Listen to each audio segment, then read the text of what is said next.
হযরত ঈসা আলাইহিস সালামের জমানার ঘটনা। ইউসুফ জুনাওয়াজ সে শুধু জালেম ছিল না, মূর্তি পূজক ছিল না, বরং সে নিজেকে খোদা দাবি করত। সংক্ষেপে বলি যে কথাটা আল্লাহ পাক পবিত্র কোরআনের সূরা বুরুজের মধ্যে উল্লেখ করেছেন। ওই ইউসুফ জুনাওয়াজ সে এতটাই জালেম ছিল, যারাই তাকে খোদা মানবে, যারা তাকে সেজদা করবে তাদেরকে সে রেহাই দিবে, মুক্তি দিবে, আর যারা তাকে খোদা মানবে না, সেজদা দিবে না, তাদেরকে বিশাল এক অগ্নিকুণ্ডের মধ্যে ধাক্কা দিয়ে ফালাইয়া দিবে। এইভাবে ইয়ামেনের জনগণের উপরে চলল কঠিন এক জুলুম আর নির্যাতন। কিন্তু আলহামদুলিল্লাহ ইয়ামেনের মানুষ আগুনে পুড়তে রাজি হয়েছে, কিন্তু ঈমান ছাড়তে রাজি হয় নাই। যে ঈমানের পথ তাদেরকে দেখায় গেছে আব্দুল্লাহ তামের, ছোট্ট এক বালক যাকে বাদশাহী এনেছিল জ্যোতিষীর কাছ থেকে জ্যোতিষী বিদ্যা শিক্ষা করার জন্য। সে আব্দুল্লাহ তামের এক আল্লাহওয়ালার সোহবতে যাওয়ার দ্বারা সে আল্লাহর পরিচয় পেয়ে গেল। কিসের জ্যোতিষী বিদ্যা শিখবে, সে আল্লাহর মারিফত শিখল, বহুত বড় মুস্তাজাবুদ দাওয়া হয়ে গেল। আর তার উসিলা ইয়ামেনের মানুষ সব কালেমা পড়ে মুসলমান হয়ে গেছে। আর এই টেনশনে বাদশাহ তার বাহিনী নিয়ে জনগণের উপরে প্রচণ্ড জুলুম আর নির্যাতন চালাইল। বিশাল অগ্নিকুণ্ড বানায়া এই অগ্নিকুণ্ডের মধ্যে একে একে নিক্ষেপ করতে শুরু করলো। একজন মহিলা কুলের শিশু, দুধের শিশু নিয়ে হাজির। ওই মহিলাকে বলতেছে আমাকে সেজদা করো, নতুবা তোমার বাচ্চা আগুনে ফেলায় দেব। মহিলা বলতেছে বাচ্চার ভয় দেখায় কোনো লাভ নাই, আমরা হাজেরার উত্তরসূরি, আমরা বিবি হাজেরার উত্তরসূরি, আমাদেরকে বাচ্চা আর সন্তানের ভয় দেখায় কোনোদিন ঈমান থেকে সরানো যাবে না। চোখের সামনে সন্তানটাকে আগুনে নিক্ষেপ করেছিল জালেম ইউসুফ জুনাওয়াজের বাহিনী। আর ওই বাচ্চা আগুনের ভিতর থেকে এক ঐতিহাসিক ভাষণ দিয়েছিল, যে ভাষণটাকে আল্লাহ রিলে করে সূরা বুরুজে তাম দুনিয়ার সমস্ত মানুষকে আল্লাহ ওই বাচ্চার ভাষণটা শোনাইছেন। অপরাধ ছিল শুধু তাদের একটাই, ওমা নাকামু মিনহুম ইল্লা আন ইউমিনু বিল্লাহিল আজিজিল হামিদ। আল্লাহ পাক বলেন অপরাধ শুধু তাদের একটাই, সেই অপরাধ হলো তারা কেন আমি আল্লাহকে আল্লাহ মানে।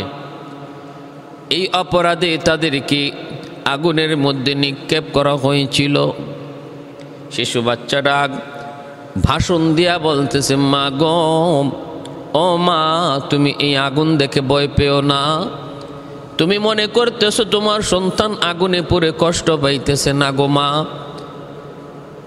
যদিও দেখতে এটা আগুন, কিন্তু আল্লাহ পাক এই আগুনকে ইব্রাহিম আলাইহিস সালামের মতো ফুলের বাগান আল্লাহ বানায় দিছেন। দুইজন মানুষ, ওই দুইজন মানুষ ইয়ামেন থেকে তারা হাবশায় চলে গেল, পলায়ন করে তারা হাবশায় চলে গেল।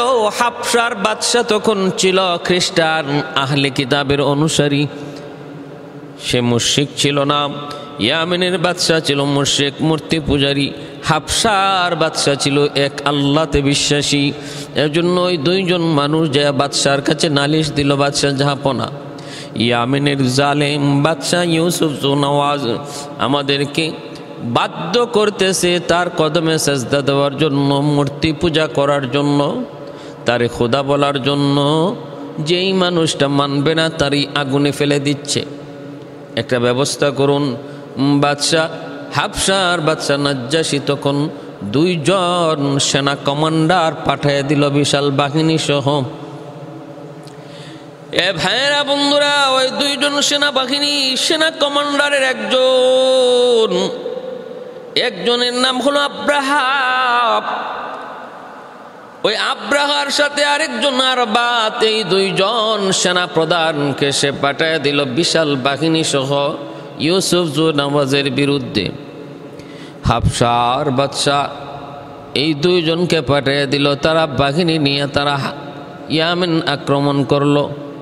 ইউসুফ জুনাওয়াজের বাহিনী সে তাদের কাছে পরাজিত হলো। এরপরে ইয়ামেনের ক্ষমতা দখল করে নিলেন সেই দুইজন সেনা কমান্ডার। ভাইরা বন্ধুরা, এবার দুইজনের মধ্যে কে হবে ইয়ামেনের বাদশাহ? হাবশার বাদশাহ ঘোষণা দিল, তোমরা দুইজনের কোনো একজন বাদশাহ হও, আর একজন সেনা কমান্ডার, সেনা প্রধান হয়ে যাও। কিন্তু বাদশাহ কে হবে এই নিয়ে আবার এরা দুইজনের মধ্যে ঝগড়া হয়ে গেল। এই ঝগড়াতে আব্রাহা জয়ী হয়ে গেল, আর আরবাদকে আব্রাহা সে হত্যা করে ফেলল। এরপরে আব্রাহা হয়ে গেল ইয়ামেনের বাদশাহ। ক্ষমতা অনেক বেশি, দুর্দান্ত, অনেক সাহসী আব্রাহা। চলছে ইয়ামেনের শাসন, ক্ষমতা চালাইতেছে। এর ভিতরে একদিন তার মনের ভিতরে এক স্বপ্ন জাগলো, চিন্তা জাগলো। তার মনের ভিতরে দুশ্চিন্তা আসলো। এটাকে খারাপ ভালো চিন্তা কখনো বলা যায় না। সে মনে মনে ভাবতেছে, তামাম দুনিয়ার সমস্ত মানুষ বাইতুল্লাহ খানায় কাবা তওয়াফ করতে যায়। বাইতুল্লাহর সুনাম সুখ্যাতি তামাম দুনিয়া জুড়ে। বাইতুল্লাহর কারণে মানুষ মক্কায় ভিড় জমায়। সে মনে মনে ভাবল, না, আমিও বাইতুল্লাহর মতো খানায় কাবার মতো একটা ঘর ইয়ামেনে বানাবো, যেন মানুষ বাইতুল্লাহ খানায় কাবার দিকে না যায় আসার, তারা যেন আমার বানানো কাবার দিকে, আমার বানানো গির্জার দিকে চলে আসে। এমন একটা গির্জা বানাবো, আর বানায় মানুষকে ডাকবো, মানুষ যেন কাবার দিকে না গিয়ে আমার গির্জা দেখতে ইয়ামেন আসে। বানাইলো মনের মাধুরী দিয়া, সব ঠিক আছে, মনের মাধুরী দিয়া বানাইছে। বানানোর পর দেখা গেল কিছুদিন মানুষ আসছে, নতুন জিনিস, নতুন কিছু পাইলে পরে মানুষ স্বাভাবিকভাবেই ওর দিকে আকৃষ্ট হয়। কিন্তু বেশি দিন সেটা টিকে না যদি এর ভিতরে আলাদা কিছু গুণাবলী না থাকে। কিছুদিন পরেই দেখলো আব্রাহা তার বানানো গির্জার প্রতি মানুষের আকর্ষণ কমে গেছে। এটাই তো স্বাভাবিক, কারণ এটা হলো আব্রাহার হাতে বানানো ঘর, আর খানায়ে কাবা হলো আমার আল্লাহর বানানো ঘর। যেই ঘরের কন্ট্রাক্টর, যেই ঘরের ইঞ্জিনিয়ার আল্লাহ নিজে, ওই ঘর আর যেই ঘর বানাইছে আব্রাহা, দুই ঘর কোনোদিন এক হতে পারে না। 19-20 শুধু নয়, আকাশ পাতাল তফাৎ। অল্প দিনের ভিতরে তার গির্জা মাইর খাইল। এবার তার জিদ বেড়ে গেল, আব্রাহার জিদ আরো বেড়ে গেল। যেই খানায়ে কাবার কারণে, যেই ঘরের কারণে আজকে যেই ঘরের কারণে আমার বানানো গির্জা আজকে মানুষের কাছে দাম পাইল না, ইজ্জত পাইল না, আমার ইজ্জত নষ্ট হলো। ওই ঘর আমি রাখব না। ওই খানায়ে কাবা, মক্কার খানায়ে কাবাকে আমি ধ্বংস করে ফেলবো। নাউযুবিল্লাহি মিন যালিক। কে কি ধ্বংস করতে চায়? কয় সাধারণ এক বাদশা কি ধ্বংস করতে চায়? আল্লাহর ঘর ধ্বংস করতে চায়, মাখলুক খালিকের সাথে যুদ্ধ করতে চায়, সৃষ্টি স্রষ্টার মোকাবেলায় দাঁড়ায়। কত বড় সাহস, দুঃসাহস! হাবশার বাদশাকে জানাইল। হাবশার বাদশাহ সাপোর্ট দিয়া দিল, কয় ঠিক আছে, আমিও তোমার এই সিদ্ধান্তে রাজি আছি, তুমি যাও। বিশাল এক হাতির বাহিনী তৈরি করল আব্রাহা। ওই বিশাল হাতি বাহিনী লইয়া, অসংখ্য অগণিত সৈন্য লইয়া রওনা দিবে।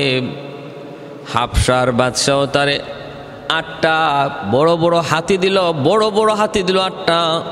এর মধ্যে সবচেয়ে বড় হাতিটার নাম ছিল মাহমুদ।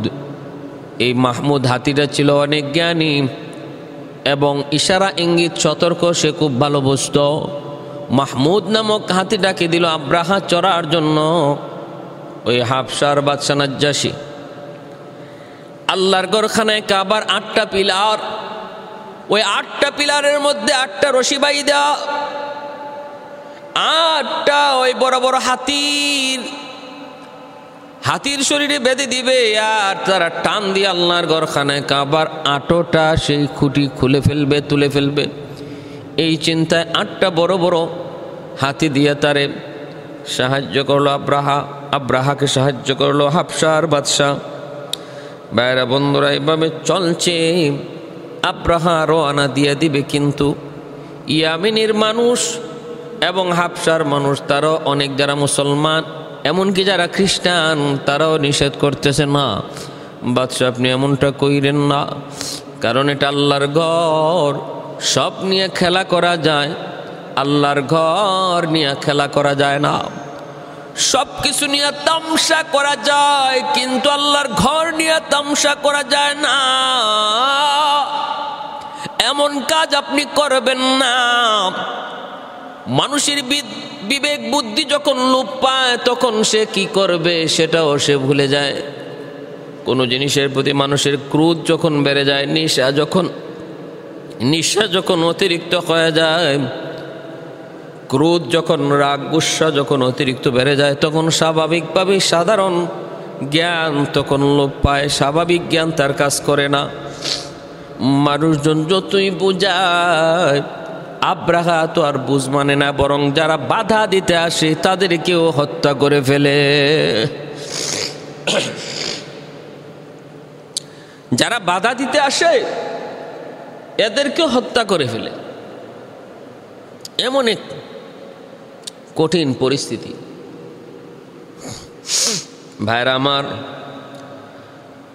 আব্রাহা তো টার্গেট নিয়ে সামনের দিকে আগাইতেছে, সঙ্গে তার বিশাল হস্তি বাহিনী। মাহমুদ নামক বড় উটটার পিছনে পিঠে বসছে আব্রাহা, রওনা দিয়ে দিছে বিশাল হস্তি বাহিনী নিয়ে। কেন রওনা দিছে? আল্লাহর ঘরখানায় কাবাকে ধ্বংস করবে। এবার আপনারা বলুন তো, আল্লাহর ঘর ধ্বংস করতে আসবে, আর যিনি ঘরের মালিক তিনি চুপচাপ বসে বসে দেখবে? আমার ঘর ধ্বংস করতে আসবে আর আমি চুপচাপ বসে বসে দেখবো? হয় না, হয় না। আল্লাহ পাক রব্বুল আলামিন তিনিও যে চুপচাপ বসে থাকছেন, বিষয়টা এমন নয়। রব্বুল আলামিন তিনিও প্রস্তুত, আব্রাহাও প্রস্তুত। মোকাবেলা চলছে খালিক আর মখলুকের সাথে, মোকাবেলা চলছে এরকমভাবে সৃষ্টি আর স্রষ্টার সাথে। বলুন তো দেখি, খালিকের সাথে মখলুক যদি মোকাবেলায় যায়, এটা কি জ্ঞানী মানুষের কাজ হয় না নির্বুদের কাজ? আহাম্মকের কাজ হয়, নির্বুদের কাজ, জ্ঞানী মানুষের কাজ নয়। এ ভাইয়েরা বন্ধুরা, এজন্য বলি খেয়াল করে মনোযোগ দিয়ে শুনো। আব্রাহার চলছে, বিশাল বাহিনী নিয়ে চলছে রাস্তায়। খানে কাবা প্রেমিক একটা এলাকা ছিল, ওই এলাকার একজন নেতা ছিল যার নাম হানাতা খবর পেয়ে গেল আব্রাহা জালেম আল্লাহর ঘরখানে কাবা ধ্বংস করার জন্য সে বিশাল হস্তি বাহিনী নিয়ে রওনা দিয়েছে। হানাতা আল্লাহ প্রেমিক, আল্লাহর ঘরের প্রেমিক, যা কিছু ছিল, যারাই ছিল, তাদেরকে নিয়েই সে হানাতা আব্রাহাকে বাধা দিল। যুদ্ধ হয়ে গেল, হানাতার বাহিনীতে যারা ছিল সব শহীদ হয়ে গেল। আর আব্রাহা বলল, হানাতারে কেউ হত্যা করবা না, কারণ মক্কার রাস্তাঘাট আমি চিনি না, হানাতা প্রতি বৎসর যায়, অতএব হানাতাকে রাস্তা দেখানোর জন্য আমাদের নিতে হবে, ওরে কেউ হত্যা করবা না। হানাতাকে বন্দি করা হলো, বন্দি করে আব্রাহার সামনে হাজির করা হয়। আব্রাহা বলতেছে, হানাতা তোমাকে মারবো না, হত্যা করব না, তুমি আমাদেরকে কাবা যাওয়ার রাস্তা দেখায় নিবা। রাজিও যদি হতে না চাও তাহলে হত্যা করে ফেলবো, যদি রাজি না হও তাহলে কতল করে ফেলবো। হানাতাকে রাহবার বানাইয়া, পথ প্রদর্শক বানাইয়া আব্রাহা জোরপূর্বক ওই নবী প্রেমিক, কোরআন প্রেমিক, আল্লাহ প্রেমিক, খানায় কাবার প্রেমিক হানাতাকে সে জোর করে নিয়ে চলল। হানাতার মন বড় ভালো, হানাতা একজন সত্যিকারের বাইতুল্লাহর আশিক। আজকে জোর করে তারে নিয়ে যাওয়া হচ্ছে বাইতুল্লাহ ধ্বংস করার জন্য। সে পথ দেখায় নিবে।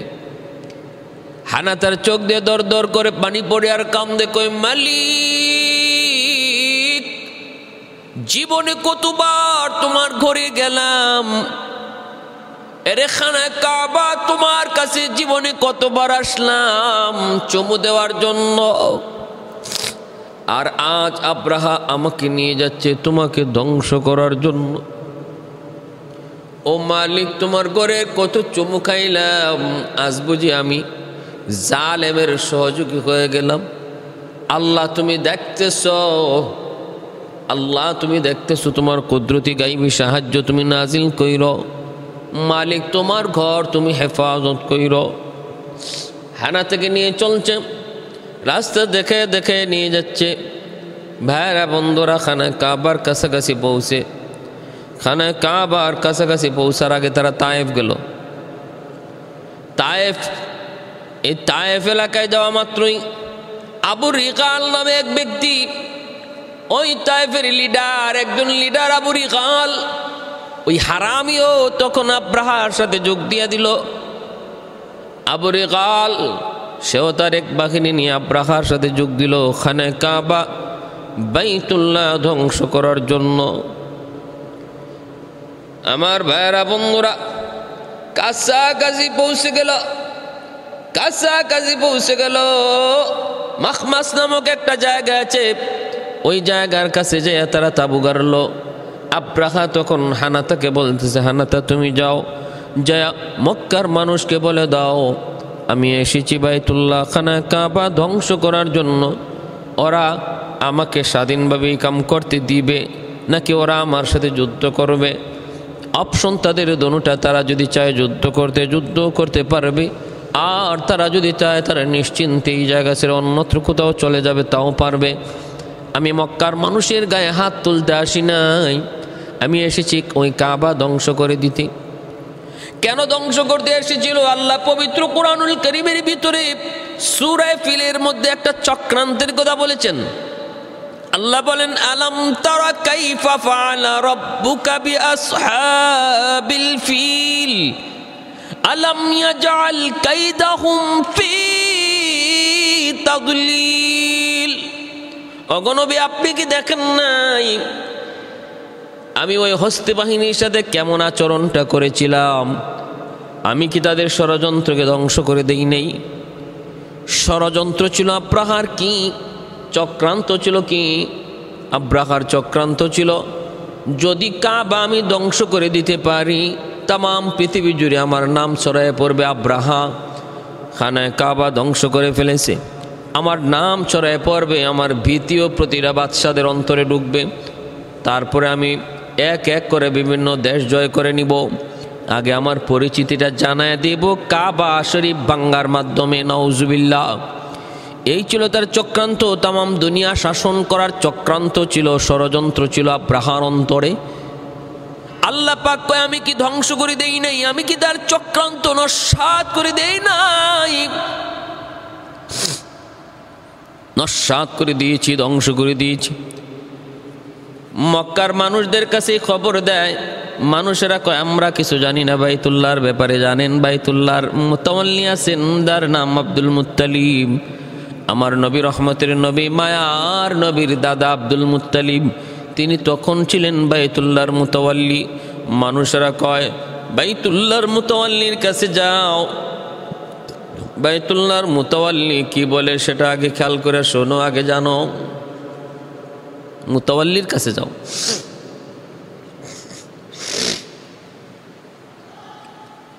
নবীর দাদা আব্দুল মুত্তালিবের কাছে গেল। জয়া সে শুনাইতেছে আব্রাহা এসেছে বিশাল বাহিনী লইয়া। আব্দুল মুত্তালিব বলতেছে, হানাতা অসময়ে কেন? তুমি তো সময় মতে আসো, অসময়ে কেন? চোখে পানি কেন? আর এইভাবে আওয়াজ করে ডাকতেছে, ঘটনা কি? বিপদ, বিপদ, বিপদ।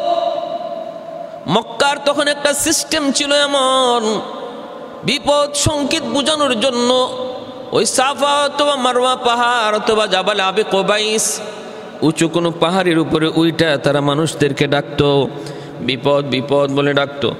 তখন মানুষ বুঝতো অনেক জরুরি একটা খবর, অবশ্যই কঠিন কোনো বিপদ আমাদের সামনে। মানুষজন একা হয়ে যেত, একত্রিত হয়ে যাইত। আমার নবী, রহমতের নবী, মায়ার নবীও তিনি একবার এই মক্কার কুরাইশদের কীভাবে ডাকছিলেন, ইয়া সবাহ ইয়া সবাহ ডাকতেছিলেন। আল্লাহ নবী, রহমতের নবী যখন মানুষকে ডাকলেন, সব একত্রিত হয়েছিল। কি ব্যাপার মুহাম্মদ, এইভাবে ডাকতেছো, কি বিপদ? নবী বলেন, বিপদ বিপদ বিপদ বিপদ। আমি যদি বলি ওই পাহাড়ের ওই পাশে তোমাদের দুশমন তোমাদের সাথে যুদ্ধ করার জন্য প্রস্তুত, তোমরা কি সেটা বিশ্বাস করবে? মক্কার মানুষ বলেছিল, হ্যাঁ আমরা বিশ্বাস করি, কারণ তুমি তো আল আমিন, আমরা তোমার কথা বিশ্বাস করি। আল্লাহ নবী বললেন, তোমরা যদি কালেমা গ্রহণ না করো তাহলে দুজকের বিশাল বাহিনী তোমাদের সামনে ও পাশে দাঁড়ানো, যে কোনো মুহূর্তে তোমাদের উপরে গজব, আসমানি গজব নেমে আসবে। অতএব গজব থেকে যদি বাঁচতে চাও কালেমা পড়ে নাও। আবু লাহাব তখন বলেছিল, তাব্বান লাকা ইয়া মুহাম্মদ আলিহাদা জামাতানা, এর মুহাম্মদের জন্য বুঝি আমাদেরকে জমা করেছ, তোমার হাত ধ্বংস হোক। আমার ভাইয়ের জন্য আমার নবী, রহমতের নবীকে আবু লাহাব বদদুয়া দিয়েছিল, এর জবাবে আল্লাহ বদদুয়া দিয়েছেন সূরা লাহাব নাজিল করে।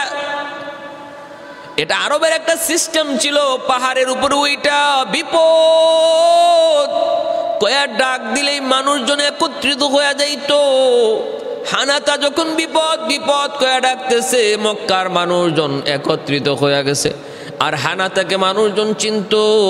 প্রতি বছর যেই মানুষটা বাইতুল্লাহর আশিক হইয়া দলে বলে বাইতুল্লাহ আসতো, আজ অসময়ে আনটাইমে এসে এইভাবে আইসা কেন ডাকতেছে? মানুষজন জমা হয়ে গেছে। তারপরে বলতেছে, কি ব্যাপার? আব্দুল মুত্তালিব আনাতা কও কি? বলে, হা আব্রাহা বিশাল দলবল নিয়ে এসেছি, হস্তি বাহিনী নিয়ে এসেছি আপনাদেরকে আপনাদের খানায় কাবা বাইতুল্লাহ ধ্বংস করে দেওয়ার জন্য। আমার এই রাস্তা থেকে জোর করে এনেছি। আমি তো তার বাধা দিয়েছিলাম, আমার সৈন্য সামন্ত শহীদ হয়ে গেছে, এখন আমাকে বন্দি করে এনেছি রাস্তা চিনায় দেওয়ার জন্য। আমার আর কোনো উপায় ছিল না, কিন্তু আমি তো বারবার শুধু আল্লাহর কাছে দোয়া করেছি, বারবার শুধু আমি দোয়া করেছি আল্লাহ যেন সাহায্য নাজিল করে। আব্দুল মুত্তালিব তারে বোঝানোর চেষ্টা করলেন, যাও তারে এইভাবে বুঝাও। কোনোভাবেই আব্রাহা বুঝতে রাজি না। উপরেও কোন বদলা দেওয়ার জন্য চাইলেন, আব্রাহা কোনো বদলা নিতেও রাজি না। তার একটাই টার্গেট, সেখানে কাবা ধ্বংস করে দিবে। ভাইয়েরা, বন্ধুরা, ওই অবস্থায় আব্রাহার ওই হাতি বাহিনী সামনের দিকে যখন আগাইতে বলে, মাহমুদ নামক ওই হাতিটা, সে তো সামনের দিকে পা বাড়ায় না, এমনভাবে জমিনে বসে আছে, সামনের দিকে নড়ে না, চড়ে না। ডাইনে ভাবে যদি যাইতে কয় তাহলে সহজে যায়, কিন্তু সামনের দিকে যাইতে বললে হাতি নড়ে না, সামনের দিকে যায় না। লোহা দিয়ে আঘাত করে, গরম লোহা শরীরে লাগায়, পুরো হাতি সামনের দিকে যায় না। হাতি সহ মাহমুদ হাতি সহ তার সঙ্গী সাথীরা কোনো হাতি সামনের দিকে পা বাড়ায় না। তারা বুঝে গেছে, টের পেয়ে গেছে। ভাইরা বন্ধুরা, টের পেয়ে গেছে আব্রাহা নাসুর বান্দা। আশপাশে তখন অনেকগুলা উট ছিল, উটগুলাকে ধইরা তারা নিয়ে আসলো। উটের পিঠে ওইটা তারা ভিতরে ঢুকবে। আশপাশে মক্কার মানুষের যতগুলা উট চরণ ভূমিতে বিচরণ করতেছিল, ওই উটগুলাকে আব্রাহার সৈন্যরা আসে, ওই উটগুলা ছিনতাই করে, ডাকাতি করে নিয়ে আসলো, নিজেদের কাছে বন্দি করে। এই জন্য আব্দুল মুত্তালিব নবীর দাদা, তিনি তো আব্রাহার কাছে আইসা হাজির হয়ে বলতেছেন, আমার উটগুলা কেন আপনার সৈন্যরা আমার উটগুলা কেন নিয়ে আসলো? উটের কে দোষ? আমার উটগুলা কি করবেন?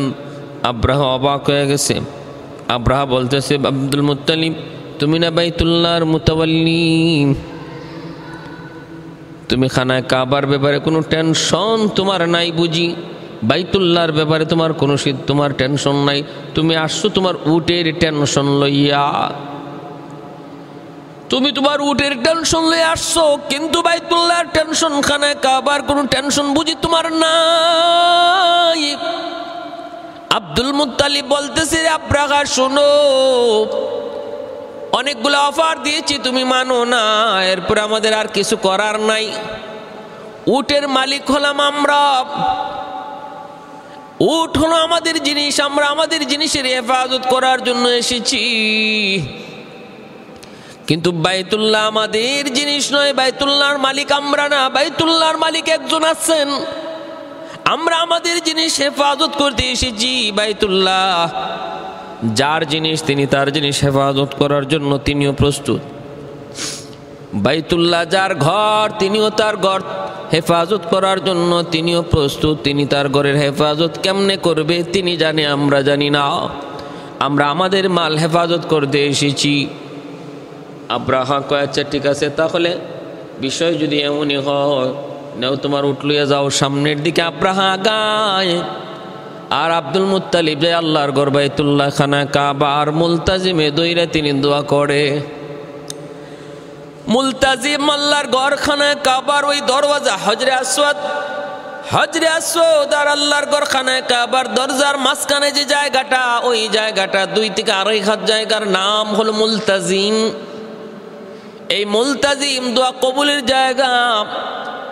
আল্লাহর নবী বলেন, মুলতাজিমের মধ্যে যায় যদি কেউ নিজের বুক লাগায়, মুখ লাগায়, আর ওই অবস্থায় সে আল্লাহর কাছে কিছু চায়, সেই চাওয়াটা যদি দুনিয়াবি চাওয়া হয়, মুলতাজিমে চাওয়ার বরকতে আল্লাহ তার দুনিয়াবি দোয়াও আল্লাহ কবুল করে নেন। আহাদুন লাইসা কামিসলি সামাদুন লাইসা কাফাদলি লিমানিল মুলকু তুগুই তুসাজাওয়ার খুদাই, তু খুদাবন্দে আমিনি তু খুদাবন্দে ইয়াসারি,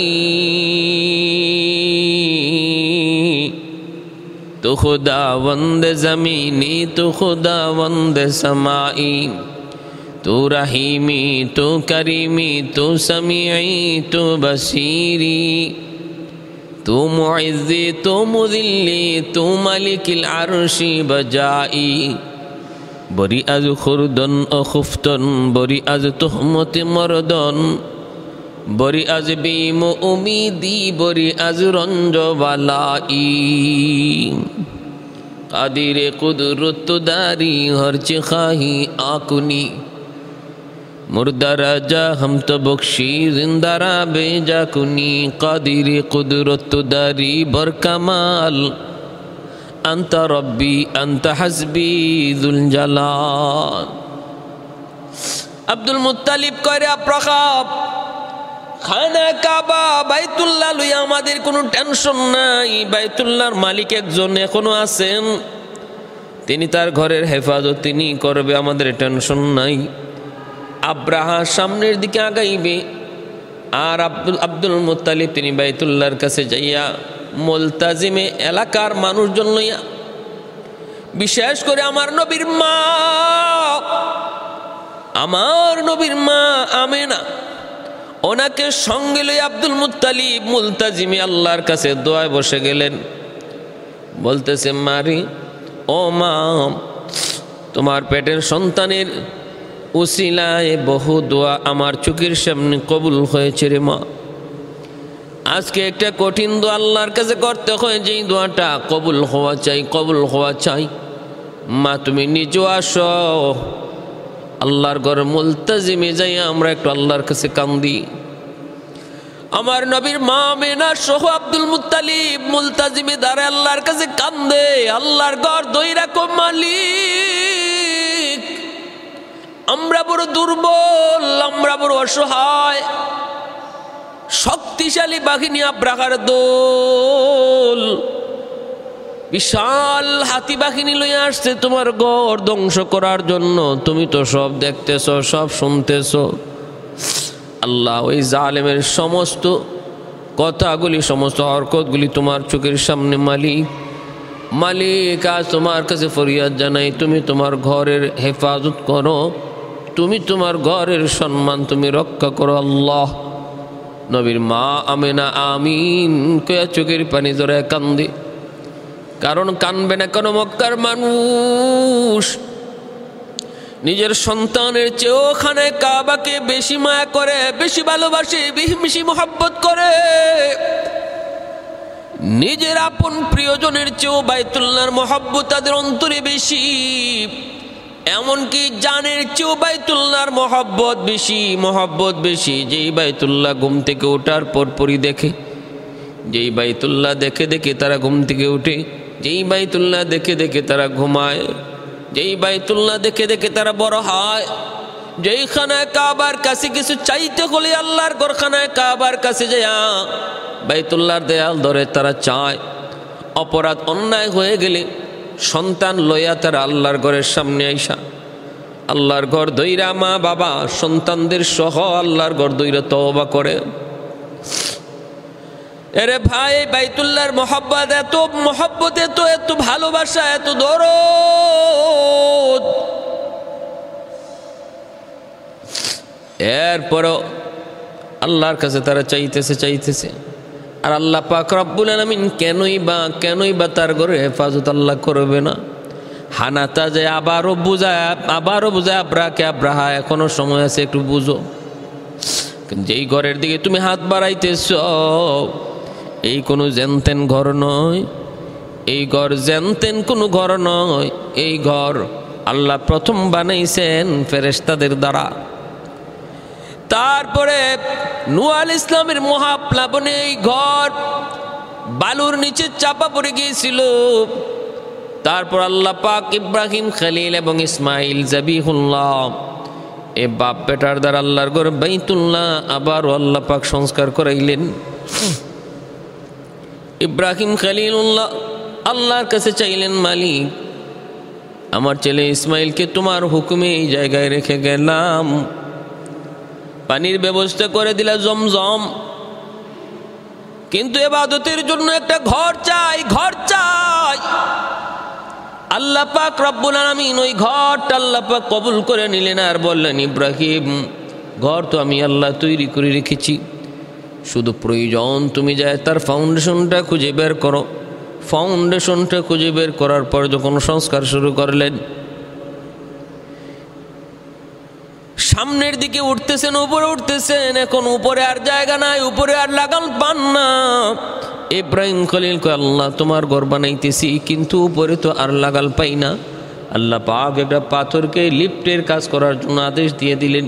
ইব্রাহিম খলিলুল্লাহ ওই পাথরের উপরে পা রেখে তিনি দাঁড়ান, আর পাথরটা লিফটের মতো উপরে উঠে নবী যতক্ষণ যে জায়গায় উঠতে চান পাথরটা অটোমেটিক ওই জায়গা পর্যন্ত নবীকে নিয়ে উপরে উঠে। তিনি ওইখানে পাথর লাগান, ওইখানে ইট লাগান, ওই উপরে কাজ করে নিচে নামতে চান, পাথরটা আবার ওনাকে নিচে নামায় দেয়। এই পাথরের নাম হলো মাকাম ইব্রাহিম। আজও ওই পাথরটা আল্লাহর ঘরখানায় কাবার পাশে আছে। হাজিরা হজ করতে যায় ওই পাথরের সামনে 2 রাকাত, ওই জায়গায় 2 রাকাত নামাজ পড়ে সুন্নত, 2 রাকাত নামাজ পড়ে। পাথরে এখনো ইব্রাহিম খলিলুল্লাহর পায়ের চিহ্ন এখনো আছে। এইরকম গ্লাস কইরা জায়গাটারে পাথরটারে সংরক্ষণ করে রেখে দেওয়া হয়েছে। এজন্য ভাইরা বন্ধুরা, বাইতুল্লাহ আল্লাহর ঘর। হানাতা কয় রে আব্রাহা একটু ভালো করে বুঝো, এটা মানুষের তৈরি কোনো ঘর নয়, দুনিয়ার বানানো কোনো ঘর নয়। ঘরটা হলো আমার আল্লাহর ঘর। আল্লাহ নিজের হাতে বানাইছেন, নিজের ইঞ্জিনিয়ারিং প্ল্যানে বানাইছেন। আমার আল্লাহ নিজের চিন্তায়, নিজের ফিকিরে, নিজের প্ল্যানে আল্লাহ তারই ঘর বানাইছেন। তামাম দুনিয়ার মাঝখানে হলো এই ঘরখানায় কাবা। এই ঘর যতদিন থাকবে ততদিন দুনিয়া টিকে থাকবে। সুজা বাইত আসমানের উপরে বাইতুল মামুর, ওইখানে কাবার সুজা 7 আসমানের উপরে বাইতুল মামুর। ওই বাইতুল মামুরের চতুর্দিকে ফেরেশতারা এরকম ভাবে তওয়াফ করে। আর জমিনে এইখানে কাবার তওয়াফ চলে 24 ঘন্টা। মানব আর দানব, শুধু মানুষ নয়, জিন্নাতেরা পর্যন্ত অল টাইম আল্লাহর ঘরখানায় কাবার তওয়াফ চলে। অতএব যেই ঘরের মালিক আল্লাহ, এই ঘরে হেফাজত করবেন আল্লাহ। আব্রাহা এখনো সময় আছে, বুঝো, সব জায়গায় আঙ্গুল দিও না, সব জায়গায় তামসা চলে না। কিন্তু আব্রাহা তো বুঝে না, সামনের দিকে আগাইতে চায়। এইদিকে আব্দুল মুত্তালিব তিনিও তো মুলতাজিম, আমার মায়ার নবীর মাকে নিয়ে আল্লাহর কাছে চোখের পানি জড়ায় কান্দে, আল্লাহর কাছে দোয়া কবুল হয়ে গেছে।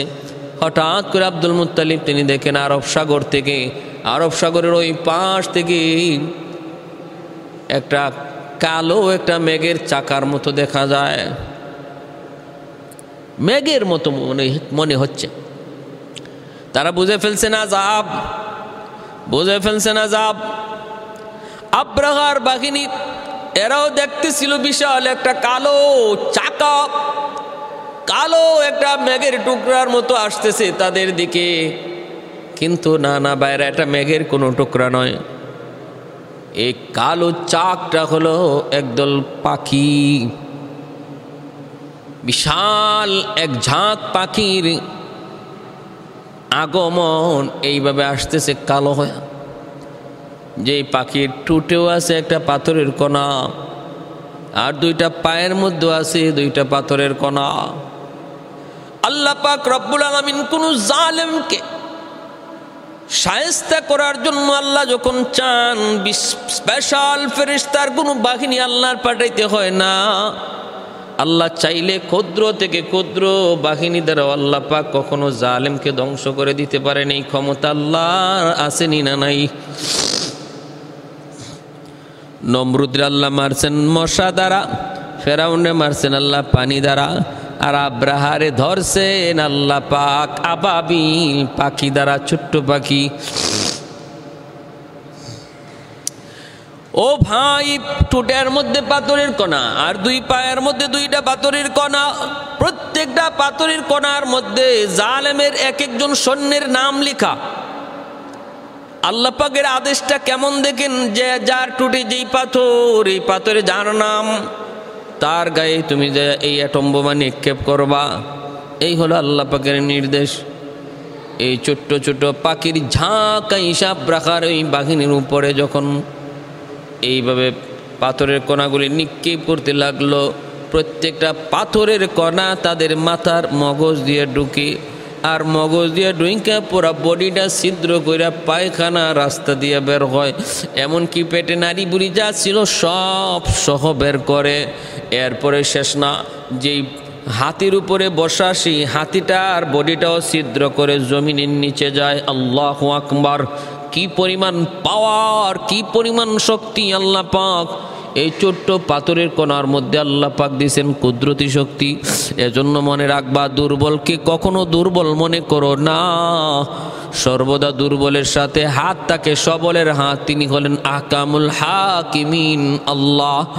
দুর্বলকে দুর্বল মনে করে জুলুম করো না, কারণ দুর্বলের আহাজারি আল্লাহ সইতে পারে না। দাওয়াতুল মাজলুম, আল্লাহর নবী বলেন ইত্তাকি দাওয়াতুল মাজলুম, তোমরা মজলুমের আহাজারি থেকে নিজেরে বাঁচাও, কারণ মজলুমের আহাজারি আর আল্লাহ পাকের মাঝে মাঝখানে কোনো পর্দা থাকে না। ভাইরা বন্ধুরা, প্রতিটা পাথরের কণা মাথা দিয়া ঢুকলো, পুরা বডিটা ছিদ্র করে, আবার এরকমভাবে ওই হাতির বডিটাও ছিদ্র করে মাটিতে যায় ঢুকলো। মুহূর্তের ভিতরে সবগুলি স্বর্ণ একদম ধ্বংস হয়ে গেল। আল্লাহ পাক রব্বুল আলামিন পবিত্র কোরআনের সূরা ফিলের মধ্যে আল্লাহ পাক নিজে বলতেছেন, আলাম ইয়াজআল কাইদাহুম ফি তাদলিল ওয়া আরসালা আলাইহিম তায়রান আবাবিল। আমি পাঠাইলাম তাদের উপরে এক ঝাঁক পাখি, এক ঝাঁক পাখি পাঠাইলাম। ওয়া আরসালা আলাইহিম তায়রান আবাবিল তারমিহিম বিহিজারাতিম মিন সিজিল। পাথরগুলা এমনভাবে তারা নিক্ষেপ করলো, ফাজআলাহুম কাসফিম মাকুল। গরু ঘাস খায়া, ঘাস চিবান্না ঘাস ফালাইলে পরে যেমন দেখা যায়, ওই আব্রাহার বাহিনীটাকে এরকমভাবে চিবানো ঘাসের মতো আল্লাহ বানায় দিয়েছেন, একদম সব শেষ খতম। কিন্তু আব্রাহাকে আল্লাহ পাক ওই জায়গার মধ্যে ধ্বংস করেন নাই। আব্রাহাকে আল্লাহ পাক রব্বুল আলামিন আল্লাহ পাক অপমানজনক আর কষ্টকর মৃত্যু দিয়ে আল্লাহ পাক তার শাস্তিটা দিছেন। পাথরের কণাগুলা তার বডিতে লাগছে, মুহূর্তের ভিতরে মরে নেই। যেখানে যেখানে পাথরের কণা লাগছে সেখানে ক্ষত হয়ে গেছে। আর ওই ক্ষত লইয়াই সে কোনো রকম যায় তার প্রাসাদে, কোনো রকম নিজের যান বাঁচায় এলাকায় গেছে। আরেকজন দৌড়ায়া হাবশার বাচ্চা নাজ্জাশীর কাছে খবর দেওয়ার জন্য দৌড়ায়া যাইতেছে। নাজ্জাশীর কাছে যে খবর দিছে, কয় বাচ্চা যা আপনা খবর বড় খারাপ, বড় জটিল। আল্লাহর ঘরখানায় কাবা বাইতুল্লাহ ধ্বংস করতে পারি নাই, কিন্তু আমরা ধ্বংস হয়ে গেছি। সবগুলা সৈন্য চোখের সামনে কেমন করে ধ্বংস হলো আমি দেখলাম। ছোট ছোট পাখি তাদের মুখ থেকে পাথরের কণাগুলা নিক্ষেপে আমাদের প্রত্যেকটা সৈন্য ধ্বংস হয়ে যায়।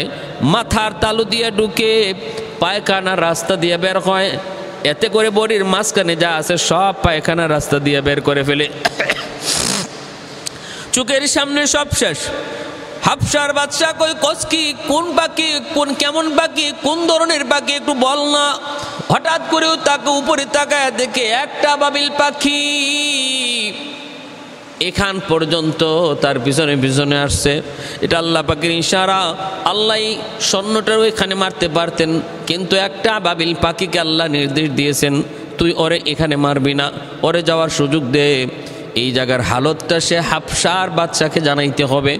সে যেন নিজে যায় চোখে থেকে বিবরণ দেয়, আর বিবরণ শেষ হওয়ার পর তুমি তোমার কাজ সমাধা করে ফেলবা। হাবশার বাচ্চা যখন কয় কেমন পাখি, কোন ধরনের পাখি, উপরে তাকায় দেখে ওই আবাবিল। সে মক্কা থেকে হাবশায় চলে এসেছে তার পিছনে পিছনে। আর যেই মাত্র কয় এরকমই এমনই সাথে সাথে তার মাথার মধ্যে এই কণা, পাথরের কণাটা আবাবিল পাখি ছেড়ে দিল। ওই পাখিটা ছেড়ে দিল, তালু দিয়া ঢুকলো, পায়খানা রাস্তা দিয়ে বের হলো। হাবশার বাচ্চা নিজের চোখে দেখলো। এইদিকে বাবরাখা সারা বডিটা পচে গেল, দুর্গন্ধ। প্রতিটা জায়গায় জায়গায় পাথরের আঘাত থেকে সেখানে ক্ষত হয়ে যায়, পচন ধরে, সারা শরীরটা পোকায় ধরে। সে ছটফট করতে করতে সমস্ত মানুষজন থেকে বিচ্ছিন্ন হয়ে আব্রাহা অপমানজনক মৃত্যুবরণ করেছে। আল্লাহ পাক রব্বুল আলামিন নজির সৃষ্টি করে রাখলেন। মোকাবেলা যদি আমার সাথে হয় কত কঠিন হয় তোমরা আব্রাহার পরিণতি দেখো। মোকাবেলা যদি আমি আল্লাহর সাথে কেউ করতে চাও, নমরুদের পরিণতি দেখো।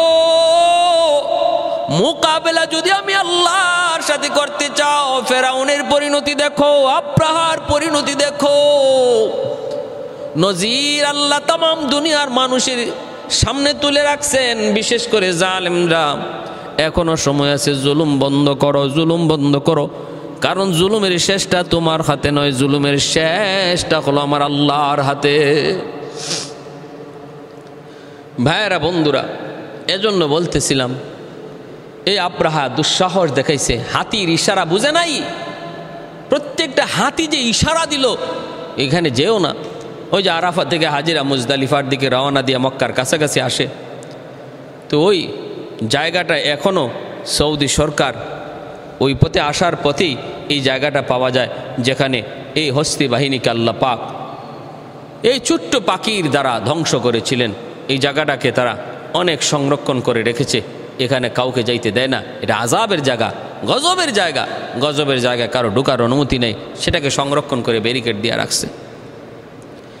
আল্লাহ তমাম দুনিয়া জুড়ে এমন নিদর্শন দেখায় রাখছে। সিরু ফিল আরদ ফানজুরু কাইফা কানা আকিবাতুল মুকাজ্জিবিন। আল্লাহ বলে, জমিনে ঘুরে দেখো না, জায়গায় জায়গায় এখনো আমি আল্লাহর নিদর্শন রয়েছে যে জালেমের জুলুমের পরিণতি, জালেমের জুলুমের শেষটা আমি আল্লাহ কিভাবে ঘটাইছি, এর নজির দুনিয়াতে আছে। মন চাইলে একটু ঘুরে দেখো। ওই ডেড সি দেখতে যাও। কওমে লুতকে আল্লাহ যে ধ্বংস করেছিলেন যে জায়গায়, সে জায়গায় আজও কোনো প্রাণী বাঁচে না, সেই নদীতে কোনো মাছ বাঁচে না। ডেড সি মরা নদী হিসাবে পরিচিত। প্যারে হাজিরিন, এজন্য সর্বদা আল্লাহর শক্তির সামনে নিজেকে দুর্বল করে রাখি। আমরা আল্লাহর সামনে বাহাদুরি দেখাইবার দুঃসাহস যেন কেউ না করে। আল্লাহ পাকের শক্তির উপরে আমাদের দুর্বলতা সর্বদা যেন প্রকাশ পায়। সর্বদা আল্লাহ পাকের হুকুম হাকাম বিধিবিধান অত্যন্ত বিনয়ের সাথে অহংকার মুক্ত হৃদয়ে আল্লাহর কদমে কুদরতি কদমে মাথা ঝুঁকাইবার তৌফিক যেন আল্লাহ পাক মরণ পর্যন্ত আমাদেরকে দান করে, এই আশা ব্যক্ত করে আমি আমার কথাগুলি এখানে শেষ করলাম। ওয়া আখির দাওয়ানা আনিল হামদুলিল্লাহি রব্বিল আলামিন।